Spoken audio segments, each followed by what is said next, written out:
Hello to all the OPSC aspirants. We are starting this series of discussions on previous year OPSC prelims questions where we will be discussing not only the answers but also the possible questions which might come from the same topic. Along with this video series, we are also starting a test series of 17 subject-wise tests and 8 VSTs or very similar tests, including GS, that is your paper 1, and CSAT, that is your paper 2. Only 3 months of time is left for your prelims, and joining this test series where you will be provided with 2500 MCQs will really increase your probability of clearing this exam. So let's begin. This was one of the questions related to economy in last year's OPSC prelims examination. Out of the 4 concepts of money supply used in India, M1, M2, M3 and M4, the post office savings are included in. The right option will be option D, M2 and M4 only. Now let's move towards the detailed explanation. Discussed in one of our previous videos with regards to how RBI controls the money supply in order to achieve its macroeconomic objective. What are those objectives? Like controlling inflation or pushing growth, right? So when RBI makes its monetary policy, it simply either increases or decreases the money supply. So what money supply the RBI sees where it feels that it should increase or decrease, there must be a number, right? There must be some measure of the money supply, because RBI cannot make the monetary policy abstractly, like it feels now I think that the money supply is higher so inflation is happening, or the money supply is lower, that is why growth is not happening. So there must be a certain number above or below which the RBI makes the policy. So for that purpose we have these measures of money supply. Okay, so and these questions have been frequently coming in both your state public service commission examination and UPSC also. So these are the 4 measures of money supply as per RBI. Starting with M1, it only deals with currency with public and demand deposit with commercial banks. Now before moving on, let's look at this aspect. Commercial banks and post office saving banks and demand deposit and time deposit, what is the basic difference? It is, every one of you might be knowing this, you might not be knowing these terms, but in your daily life you might be using this, right? Demand deposit refers to those deposits which you can withdraw on demand, like your savings bank account, right? All of you must be having savings bank account or your debit card, in which on demand you can withdraw. That is demand deposit. Time deposit is, one big example is the fixed deposit, in which only after a certain period of time you can withdraw your money. If you withdraw before that, you have to pay a fine. Okay, so only after the expiration of a certain time period you can withdraw your deposits. Those are your time deposits. And there are commercial banks and there are also post office saving banks. You must be doing PPF, public provident fund, and many other saving schemes have been done by the government in these post office savings bank. Okay, so these are the 2 basic institutions in which we either save money in demand deposits or time deposits. So while measuring the money supply in M1, we take the currency with public and only the demand deposit with currency with commercial banks, nothing else, right?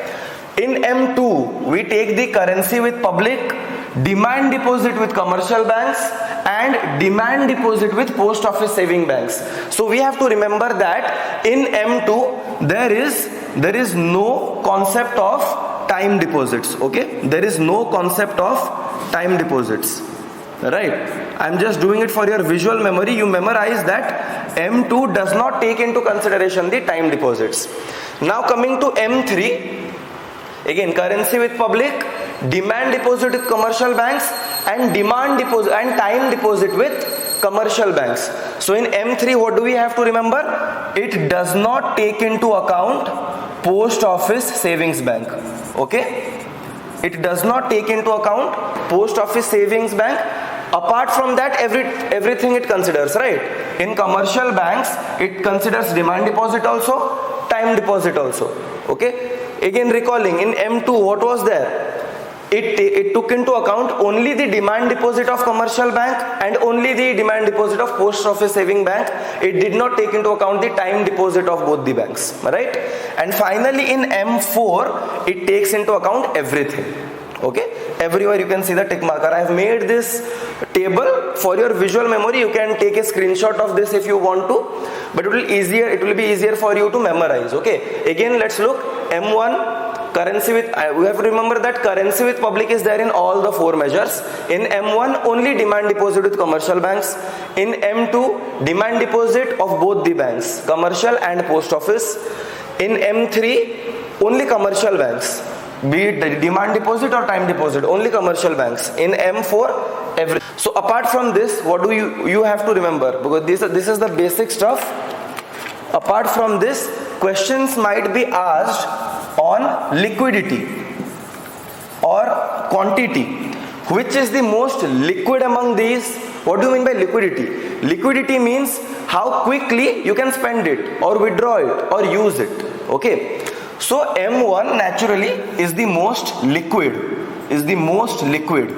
okay, and which is the most illiquid? The least of all these measures, this is M4, because it includes the time deposit of both commercial and post office savings bank. So you cannot use that money immediately as compared to the other measures. Okay, so M4 is the least liquid. Okay, least liquid. Got it? There is no confusion with this regard. Now liquidity is done. Next comes your amount of money. If you measure all the M1, M2, M3, M4, in which measure will you find the most amount of money?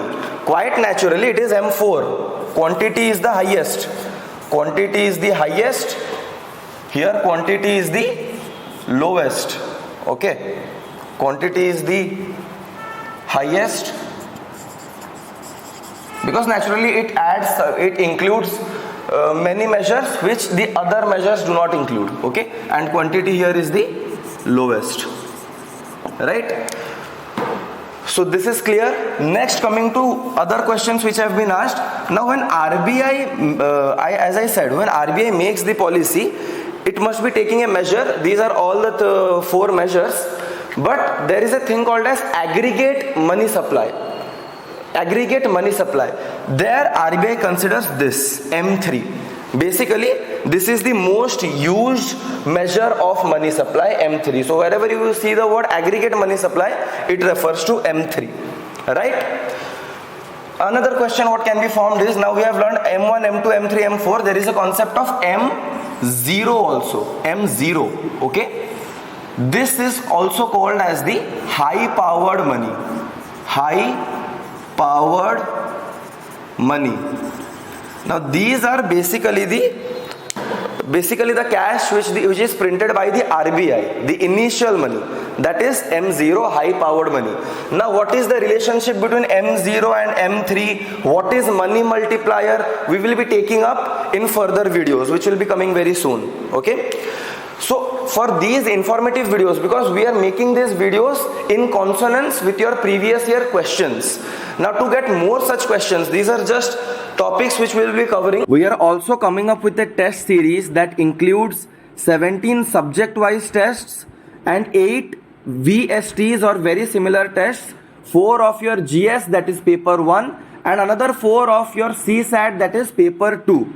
So think for yourself, if you will be practicing about 2500 MCQs and quality questions with their respective answer discussion, then your probability of clearing this exam will increase manifold. You will really have higher chances of clearing the examination. So do not delay this. There is not much time left for your examination. Make the best of this opportunity.